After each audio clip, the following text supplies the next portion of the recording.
పార్టీలో యూత్ కి బూస్ట్ ఇస్తున్నారా? 2029 టార్గెట్ గా పనిచేస్తున్నారా? లోకేష్ కి పట్టం కట్టడానికి కారణం ఏంటి? పార్టీలో సంస్కరణలు జరుగుతున్నాయా అంటే ఎస్ అంటున్నారు పొలిటికల్ విశ్లేషకులు. ఎందుకంటే ఇప్పుడు టీడీపీలో కీలక శకం మొదలైంది.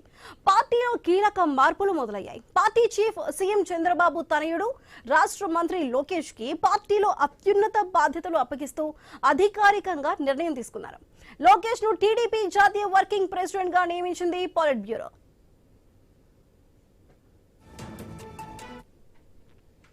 ఇక నుంచి చంద్రబాబు ప్రభుత్వ పరిపాలనపై పూర్తి స్థాయిలో దృష్టి పెట్టనున్నారు. పార్టీ వ్యవహారాలను నమ్మకమైన చురుకైన వ్యక్తి చేతుల్లో పెట్టాలనే ఉద్దేశంతో లోకేష్ కు వర్కింగ్ ప్రెసిడెంట్ బాధ్యతలు అప్పగించారు. ఆ వెంటనే సీనియారిటీ, సిన్సియారిటీ, యూత్ కి ప్రాధాన్యత ఇస్తూ 252 మందితో కూడిన కొత్త కమిటీలు ప్రమాణ స్వీకారం చేయించారు.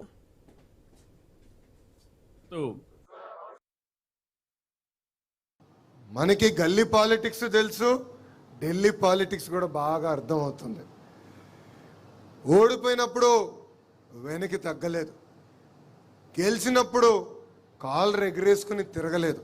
నిత్యం ప్రజలకు అందుబాటులో ఉంటూ ప్రజల సమస్యలు పరిష్కరించిన పార్టీ ఒక తెలుగుదేశం పార్టీ. సైకో పార్టీ మనకి సినిమా చూపిస్తానంటున్నారు. రపరప బ్యాచ్కి ఒకటే చెప్తున్నా, మీ సినిమా విధ్వంసం, మా సినిమా అభివృద్ధి. మీ సినిమాకి ఎండ్ కార్డ్ వేసేది మా పసుపు సైన్యమే, ఇది గుర్తుపెట్టుకోండి. అందుకే మనందరం కష్టపడాలి, ఆర్ఎన్ఎస్ఎల్ పోరాడాలి. 2029లో మళ్ళీ ఎన్టీఏ ప్రభుత్వ అధికారంలోకి వచ్చే విధంగా మనందరం పనిచేయాల్సిన అవసరం ఉంది.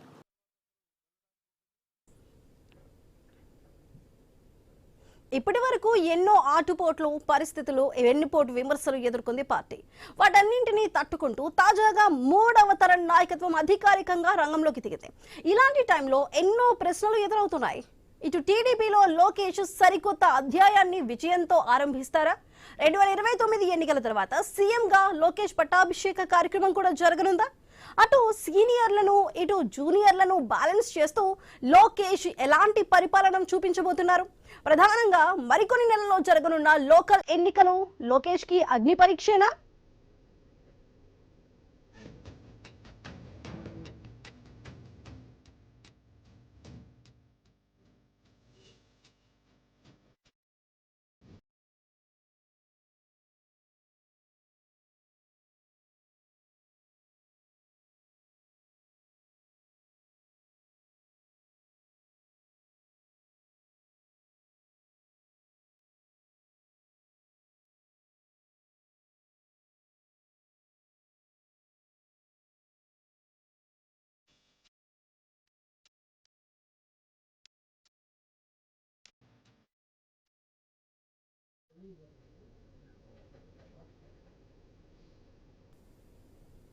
అయితే లోకేష్ చాలా ఆవేశంగా రాజకీయాలు చేస్తున్నారన్న విమర్శలు ఉన్నాయి.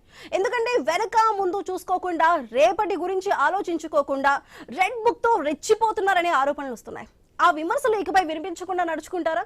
3వ తరం నాయకత్వాన్ని మరింత పటిష్టంగా, పక్కా ప్రణాళికలతో ముందుకు తీసుకువెళ్తారా? అంతకంటే ముందు చంద్రబాబుకు అందనితాక్షిగా ఉన్న వరుస విజయాల లోటును తీరుస్తారా? ఇలాంటివే ఇప్పుడు సగటు టీడీపీ కార్యకర్తల మధ్యలో ప్రశ్నలు మొదలవుతున్నాయి. ఈ సమయంలో పలు కీలక చర్చలు అయితే తెరపైకి వస్తున్నాయి. మరి ఈ అంశానికి సంబంధించి ఇప్పుడు మనతో పాటు మాట్లాడడానికి టీడీపీ నాయకులు కంచర్ల విజయభాస్కర్ గారు మనతో అందుబాటులో ఉన్నారు. వారితో మాట్లాడదాం. విజయభాస్కర్ గారు నమస్కారం అండి. విజయభాస్కర్ గారు వినిపిస్తుందండి? వినిపిస్తుంది. విజయభాస్కర్ గారు, అసలు టీడీపీ ఆవిర్భావం నుంచి కూడా ఇప్పటి వరకు కూడా అసలు ఈ జాతీయ వర్కింగ్ ప్రెసిడెంట్ అనే ఒక బాధ్యత లేదు, ఒక పదవే లేదు. అలాంటిది ఇప్పుడు ఈ ప్రమాణ స్వీకారం లోకేష్ కు చేయటం అంటే నెక్స్ట్ అక్కడ సుప్రీం, టీడీపీలో సుప్రీం లోకేష్ అనే సందేశం ఇవ్వడానికైనా ఈ ప్రమాణ స్వీకారం అనుకోవచ్చా? లేదు, టీడీపీలో మీరు వర్కింగ్ ప్రెసిడెంట్ పదవి లేదు అని చెప్పి మీరు అంటున్నారు. అంటే మారుతున్న కాలమాన పరిస్థితులకు అనుగుణంగా పార్టీ రాజ్యాంగంలో అనేక మార్పులు సహజం, ఏ పార్టీలో కూడా. అదేవిధంగా తెలుగుదేశం పార్టీ 44 సంవత్సరాల క్రితం పుట్టిన పార్టీ. ఇప్పుడు మారిన రాజకీయ పరిస్థితుల్లో తెలుగుదేశం పార్టీ రాజ్యాంగ సవరణ చేసుకొని వర్కింగ్ ప్రెసిడెంట్ అనేది కల్పించడం జరిగింది. ఎందుకంటే 5 సంవత్సరాల జగన్ పరిపాలనలో రాష్ట్రం విధ్వంసానికి గురైంది. ఆ విధ్వంసం నుంచి వికాసం వైపు రాష్ట్రాన్ని మళ్లించడానికి ఆహర్నిశలు 76 సంవత్సరాల వయసున్న చంద్రబాబు నాయుడు గారు శ్రమిస్తున్న పరిస్థితుల్లో పార్టీని సజీవంగా జవజీవాలతో నింపడానికి, పార్టీని క్యాడర్ని శ్రేణుల్ని నిత్యనూతనంగా ఉంచడానికి పార్టీ పట్ల కూడా ఏకాగ్రత అవసరం కాబట్టి ఆ పార్టీని జవసత్వాలతో భవిష్యత్ కార్యాచరణకు తీసుకెళ్ళడానికి వర్కింగ్ ప్రెసిడెంట్ ఆవశ్యకతను గుర్తించి పార్టీ రాజ్యాంగ సవరణ ద్వారా బైలా ఉంటుంది ప్రతి పార్టీకి, అలాగే మా పార్టీకి బైలా ఉంది. దాన్ని సవరిస్తూ వర్కింగ్ ప్రెసిడెంట్ పదవిని కల్పించి లోకేష్ బాబు గారిని ఆ పదవిలో కూర్చోబెట్టడం జరిగింది. అయితే మీరు అన్నట్టు రెడ్ బుక్ ఆయన ఆవేశపూరితంగా వ్యవహరిస్తున్నారనే దాన్ని నేను అంగీకరించను. ఎందుకంటే ఆయనది ఆవేశం కాదు. ఆయన ఈ 5 సంవత్సరాల జగన్ పరిపాలనలో, రాక్షస పరిపాలనలో అడుగడుగునా చోటు చేసుకున్న దుశ్చర్యలు, దుస్సంఘటనలు, దుర్నీతి, అవినీతి, భూ కబ్జాలు, స్మగ్లింగ్లు, పోతే అదేవిధంగా పూర్తి స్థాయిలో ఈ హైందవ ధర్మాన్ని మంట కలపడాలు, వీటన్నిటితో విసిగి వేసాన్న ప్రజానీకం పోతే ఒక నూతన నాయకత్వం కోసం ఎదురు చూస్తున్న పరిస్థితిలో లోకేష్ బాబు పోతే ఆయన యువగళం పాదయాత్రను పెట్టి ఆ విధంగా 1000 కిలోమీటర్లు పాదయాత్ర చేస్తున్న సమయంలో తాము స్వయంగా అనుభవించిన కష్టాలని, తాము ఎదుర్కొన్న దాడుల్ని, దౌర్జన్యాల్ని, చట్ట వ్యతిరేక కార్యక్రమాలని, రాజ్యాంగ ఉల్లంఘనల్ని, వీటన్నిటిని ఆయన దృష్టికి తీసుకొచ్చినప్పుడు అప్పుడు ఆయన ఏం చేశాడు? ప్రజల కోరిక మేరకు, వారి విజ్ఞప్తి మేరకు అలాంటి అధికారులు ఎవరైతే అవినీతికి పాల్పడ్డారో, కబ్జాలకు పాల్పడ్డారో, ఎవరైతే 3rd డిగ్రీ పోలీసుల ద్వారా ఉపయోగించారో, అదేవిధంగా ఎవరైతే కుంభకోణాలకు పాల్పడ్డారో వాళ్ళందరూ ప్రజలు, అంటే ఇది డెమోక్రసీ, ప్రజాస్వామ్యం, ప్రజల కొరకు ప్రజల చేత పరిపాలించబడేదే ప్రజాస్వామ్యం. కాబట్టి ప్రజాస్వామ్యబద్ధంగా ప్రజల మధ్య ఆయన తిరుగాడుతున్నప్పుడు వారి దృష్టికి వచ్చినటువంటి ఈ సమస్యలన్నింటినీ ఆయన నోట్ చేసుకొని, మాకు కానీ అధికారం ఇస్తే మీకు ఎవరైతే నష్టం చేశారో, ఎవరైతే రాజ్యాంగ వల్లను పాల్పడ్డారో, ఎవరైతే చట్టాలను అతిక్రమించి ప్రవర్తించారో, ఎవరైతే మిమ్మల్ని కష్టపెట్టారో, ఎవరైతే మిమ్మల్ని జైలు పాలు చేశారో, ఎవరైతే మిమ్మల్ని ఇబ్బందులకు గురి చేశారో వాటన్నిటినీ మేము సమీక్షిస్తాం, వారి మీద కేసులు పెడతాం. అదేవిధంగా ప్రభుత్వ ఖజానాన్ని కొల్లగొట్టిన వాళ్ళందరి పేర్లు వెలుగులోకి తీసుకొని వస్తామని చెప్పి ఆయన దారి పొడుగుతా తన పాదయాత్రలో 1000 కిలోమీటర్ల పాదయాత్రలో ప్రజల నుంచి వచ్చినటువంటి ఈ యొక్క విన్నపాలన్నింటినీ పరిశీలించి ముఖ్యమైన వాటన్నింటినీ ఆయన నోట్ చేసుకోవడం జరిగింది. అది రెడ్ బుక్ అంటే. కాబట్టి అందులో కక్ష సాధింపు ఏముంది, అందులో ఆవేశం ఏముంది? ప్రజాస్వామ్యంలో ప్రజల కోసం పరిపాలన సాగించాల. కాబట్టి దాన్ని దృష్టిలో పెట్టుకొని ఆవేశం కాదది. ఎవరైతే ఈ దేశద్రోహులుగా వ్యవహరించారో, ఎవరైతే రాష్ట్ర ఖజానాకు గండి కొట్టారో, మరి వాళ్ళందరినీ చట్టబద్ధంగా వెలుగులో తీసుకొని వచ్చి వాళ్ళ మీద కేసులు బుక్ చేయాల్సిన ఆవశ్యకత ఉందా లేదా? ఆ ఆవశ్యకతను దృష్టిలో పెట్టుకొని దానికి రెడ్ బుక్, రాజ్యాంగం అని చెప్పి, అంటే మేము దాచుకుంటాం, అక్రమాలు చేస్తాం, అన్యాయాలకు పాల్పడతాం, కక్ష సాధిస్తాం, మాకు గిట్టని వాళ్ళందరి మీద. నమస్తే అండి. సో కృష్ణాంజనేయులు గారు, ఇటు లోకేష్ కి టీడీపీ జాతీయ వర్కింగ్ ప్రెసిడెంట్ గా బాధ్యతలు అప్పజెప్పడం వెనుక ఉన్న కీలక పాత్ర ఏంటంటే 2029 ఎన్నికలే టార్గెట్ అంటున్నారు. ఓ పక్కన ఇది ఇటు సీనియర్ నాయకులు, అంటే 40 ఏళ్లుగా పార్టీ స్టార్టింగ్ నుంచి ఉన్నటువంటి సీనియర్ నాయకుల్ని కాదంటూ కూడా తన కుమారుడికి ఇంత పెద్ద అత్యున్నత కీలక బాధ్యతని అప్పచెప్పారు అంటే ఇటు కూటమిలో కూడా అసంతృప్తి నేతలు మొదలవబోతున్నారు అంటూ కూడా కొన్ని వార్తలు వస్తున్నాయి. నిజంగా ఇటు కూటమిలో కుంపట్లు ఏమైనా చెలరేగే అవకాశం ఉంటుందా ఇటు లోకేష్ కి పార్టీ అధినేతగా, అంటే వర్కింగ్ ప్రెసిడెంట్ గా ఈ బాధ్యత వల్ల, లేదంటే సజావుగా సాగబోతుందంటారా? 2029 ఎన్నికల లక్ష్యంగా ఈ విధమైనటువంటి పదవిని క్రియేట్ చేశారు అని అంటే దానికి ఒక అర్థం లేదు. ఎందుకంటే 2029 ఎన్నికలో ఇప్పుడు కూటమికి సంబంధించినటువంటి 3 పార్టీలు ఎన్నికల్ని ఫేస్ చేయాల్సినటువంటి పరిస్థితి ఉంటుంది. అంటే మేము కలిసే ఉంటామని వీళ్ళు చెప్తున్నారు. అంటే తెలుగుదేశము, జనసేన, బీజేపీ 3 పార్టీలు ముందుకు కలిసి వెళ్ళేటువంటి క్రమంలో వచ్చే ఎన్నికల్లో గెలిపించడానికి ఏమన్నా నారా లోకేష్ ఏమని కీలకమైన నాయకుడు అవుతాడా? 2024లో కూటమి గెలవటానికి నారా లోకేష్ ఏమి కీలకమైనటువంటి వాడు కాదు. అందరితో పాటు ఆయన కూడా ఒకడు అంతే. కూటమిలో తెలుగుదేశానికి జనసేన జతకట్టింది, బీజేపీ కూడా జతకట్టింది. ఆ నేపథ్యంలోనే 164 సీట్లు కూటమికి వచ్చాయి. అందుకోసం 29లో ఎన్నికలకు సంబంధించి కూడా 3 పార్టీలు కలిసి ఉంటాయా లేవా అనేటువంటి అంశం కీలకం తప్ప తెలుగుదేశం పార్టీకి నారా లోకేష్ నాయకత్వ బాధ్యతలు వహిస్తేనే 29లో గెలుస్తారు అనేటువంటిది మాత్రం ఒక అసంబద్ధమైనటువంటి వాదన. ఇక ఎందుకు ఈ బాధ్యతలు అప్పచెప్పారు, కారణం ఏంటి అని అంటే, ఈ ప్రాంతీయ పార్టీలన్నీ కూడా కుటుంబ పార్టీలుగా ఉంటాయి, వారసత్వ రాజకీయాలు ఉంటాయి, కుటుంబ రాజకీయాలే ఉంటాయి. నాయకత్వం కూడా ఆయా కుటుంబాలకు సంబంధించినటువంటి వాళ్ళకే నాయకత్వాలు అప్పచెప్పేటువంటి పరిస్థితులు ఉంటాయి. తెలుగుదేశం పార్టీ కూడా ఆ విధంగా మొదటి తరం తెలుగుదేశం పార్టీని ప్రారంభించింది ఎవరు? ఎన్టీ రామారావు. ఎన్టీ రామారావు తెలుగుదేశం 1995 వరకు కొనసాగినటువంటి పరిస్థితి ఉంది. ఆ తర్వాత ఆ కుటుంబంలో ఉన్నటువంటి నారా చంద్రబాబు నాయుడు ఎన్టీ రామారావుని అనేకమైనటువంటి కారణాలు వీటితో వాళ్ళ పార్టీలో ఉన్నటువంటి అంతర్గతమైనటువంటి విభేదాలు ఈ సమస్యతో ఎన్టీ రామారావుని దించేసి ఆ కుటుంబం మొత్తం కూడా నారా చంద్రబాబు నాయుడిని నాయకుడిగా ఎంపిక చేసుకున్నారు. ప్రభుత్వం కూడా నారా చంద్రబాబు నాయుడు ముఖ్యమంత్రి అయినటువంటి పరిస్థితి ఉంది. ఆ తర్వాత ఇప్పుడు కొనసాగుతున్నటువంటిది చంద్రబాబు నాయుడు తెలుగుదేశం, ఎన్టీ రామారావు తెలుగుదేశం ఏం కాదు.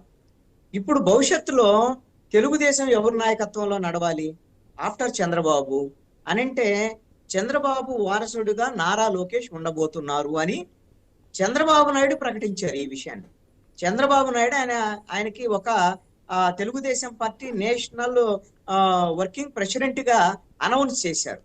ఇదేమి తెలుగుదేశం పార్టీ అంతా అంగీకరించి ఆమోదించినటువంటి వ్యవహారం ఏమీ కాదు. మరి ఆయనకి ఇచ్చారు అని అంటే అందరూ మీటింగ్ పెట్టారు, ఇచ్చారు అని అంటే ఆ నాయకత్వం ఎవరి చేతుల్లో ఉంది? చంద్రబాబు నాయుడు చేతుల్లో ఉంది. చంద్రబాబు నాయుడు తన తర్వాత తన కుమారుడైనటువంటి నారా లోకేష్ కి అప్పచెప్పారు. దీన్ని అంగీకరిస్తారా లేదా తెలుగుదేశం పార్టీలో ఉన్నటువంటి పరిస్థితులు ఏంటి, ఇవన్నీ కూడా భవిష్యత్తులో తేలాల్సినటువంటి అంశాలు. తెలుగుదేశం పార్టీలో ఇప్పుడు చంద్రబాబు నాయుడు అనౌన్స్ చేసినంత మాత్రాన నారా లోకేష్ నాయకత్వానికి పూర్తి స్థాయి ఆమోదం లభించేసింది అని చెప్పుకోలేము. ఎప్పుడు లభిస్తుంది అని అంటే, ఇప్పుడు నుంచి నిన్న బాధ్యతలు తీసుకున్నారు నారా లోకేష్. ఆయన నేషనల్ వర్కింగ్ ప్రెసిడెంట్ గా అన్ని వర్గాలని కలుపుకొని కొత్త వాళ్ళని, పాత వాళ్ళని, సీనియర్స్ ని వీళ్ళందరినీ కలుపుకొని వాళ్ళల్లో ఉండేటువంటి అసంతృప్తులు ఏమైనా ఉంటే వాటిని కూడా తొలగించి తెలుగుదేశం పార్టీని ముందుకు నడిపించేటువంటి ప్రయత్నము నారా లోకేష్ వైపు నుంచి జరగాలి. అది సక్సెస్ఫుల్ గా జరిగిద్దా లేదనేటువంటిది భవిష్యత్తు తేల్చేటువంటి అంశం. ఇంకేముంది, ఆయన నాయకుడు అయిపోయాడు కదా, ఇంక ఇప్పుడు ఏముంది, ఇబ్బంది ఏముంది అని ఇలాంటి అనుకునేటువంటి వాళ్ళందరూ కూడా ఇది కేవలం భ్రమంలో ఉండేటువంటి వాళ్ళు. చాలా మంది ఇప్పుడు మంత్రులు పొగుడుతున్నారు. అదే విధంగా కొన్ని హోదాల్లో ఉండేటువంటి వాళ్ళు తెలుగుదేశం నాయకులందరూ కూడా నారా లోకేష్ ను కీర్తిస్తున్నారు. కారణం ఏంది? అవసరము, అవకాశం. వాళ్ళకి ఏంది, రేపొద్దున ఎమ్మెల్యే సీటు కావాలంటేనో, రేపొద్దున మంత్రివర్గంలో స్థానం కావాలంటేనో, మరి నారా లోకేష్ వల్ల ఆ నారా లోకేష్ సిఫార్సుతో సాధ్యమైంది అనేటువంటి దాని మీద కొంతమంది నారా లోకేష్ ను కీర్తించవచ్చు. అందుకని 100% ఆమోదం ఉన్నటువంటి వ్యవహారం అనేటువంటిది భావించాల్సినటువంటి అవసరం లేదు మీకు. అందుకనే 1995లో చంద్రబాబు నాయుడు ముఖ్యమంత్రి అయిన తర్వాత తెలుగుదేశం పార్టీని తన చేతుల్లోకి తీసుకున్న తర్వాత 1999 ఎన్నికల వరకు ఆయన ప్రతికూలమైనటువంటి పరిస్థితిని ఎదుర్కొంటూనే ఉన్నారు. ఎందుకు? ఎన్టీఆర్ కుటుంబం నుంచి, ఆ నందమూరి కుటుంబం నుంచి హరికృష్ణ అంతకు ముందు వేరే పార్టీ పెట్టుకున్నాడు.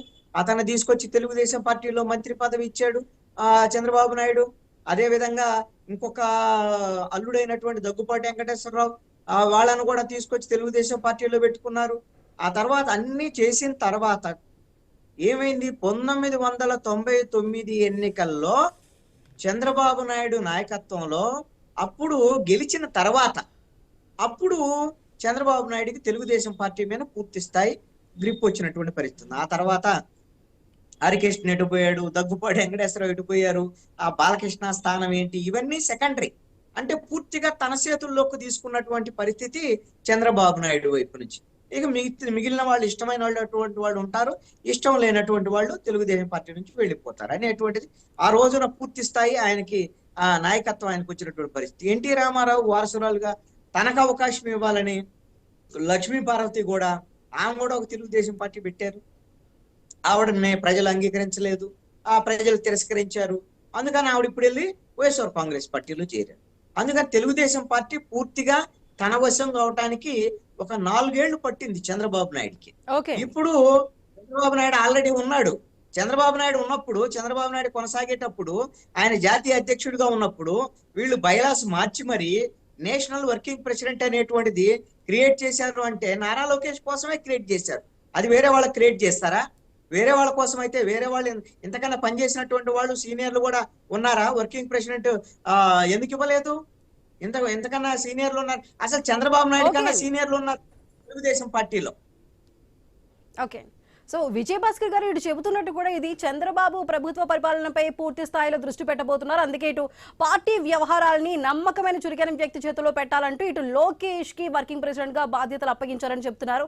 మరి ఇప్పుడు విశ్లేషకులు చెప్తున్నట్టు ఎన్నో ఏళ్లుగా ఉన్న ఇంత సీనియర్ పార్టీలో ఇంకాస్త అంటే నమ్మకమైన వ్యక్తులు లేరా, చురుకైన వ్యక్తులు లేరా లోకేష్ కన్నా? ఇటువంటి పదవిని ఇటు లోకేష్ కే పెట్టారంటే ఇది వారసత్వ రాజకీయం కాదని ప్రశ్నించే ప్రశ్నలు కూడా వస్తున్నాయి. మరి దానికి సంబంధించి మీరేం చెప్తారండి? ఏమా, ఇప్పుడు మన డెమోక్రసీలో సామాన్యుడు కూడా అసామాన్యుడు కావడమే డెమోక్రసీ. పోతే రాచరిక వ్యవస్థలో మీరన్నట్టు రాచరిక వ్యవస్థలో మాత్రమే వారసత్వాలు ఉండేవి. అయితే సహజంగా సమాజం కోసం అని నినదిచ్చే కరుడుగట్టిన కమ్యూనిస్టు దేశాల్లో వారసత్వ రాజకీయాలు. ఇప్పుడు ఉత్తర కొరియా, నేను 89 జూలైలో ప్రపంచ యువజన మహాసభలకు ఉత్తర కొరియా వెళ్ళడం జరిగింది. అక్కడ కిమ్ ఇల్ సంగ్ గారు ఆ దేశానికి 47-49 సంవత్సరాలు ఆయన ఫ్రీడమ్ ఫైటర్, ఆ దేశానికి విముక్తి కలిగించే నేతగా చాలా బహుళ ప్రజాదరణ ఉన్నటువంటి నేత. కిమ్ ఇల్ సంగ్ గారి తర్వాత వారి కుమారుడు అంటే ఇప్పుడున్న జోంగ్ ఇల్లు తండ్రి కూడా వాళ్ళ తాతయ్యకి వారసుడుగా వచ్చాడు. అదేవిధంగా ఈయన మళ్ళా మనవడు వచ్చాడు. అంటే కరుడుగట్టిన కమ్యూనిస్టు దేశాల్లో కూడా వారసత్వ రాజకీయాలు అనేవి ఉన్నాయి. మధ్యయుగాల నాడు రాచరిక వ్యవస్థలో ఉన్నాయి. ప్రజాస్వామ్యంలో కూడా నెహ్రూ గారు, ఇందిరాగాంధీ గారు, రాజీవ్ గాంధీ గారు, తర్వాత మళ్ళా వారి కోడలు ఆమె మన్మోహన్ సింగ్ ప్రధాని అయినా పరిపాలించింది ఆమె తెర వెనక యూపీఏ కన్వీనర్గా ఉంటూ.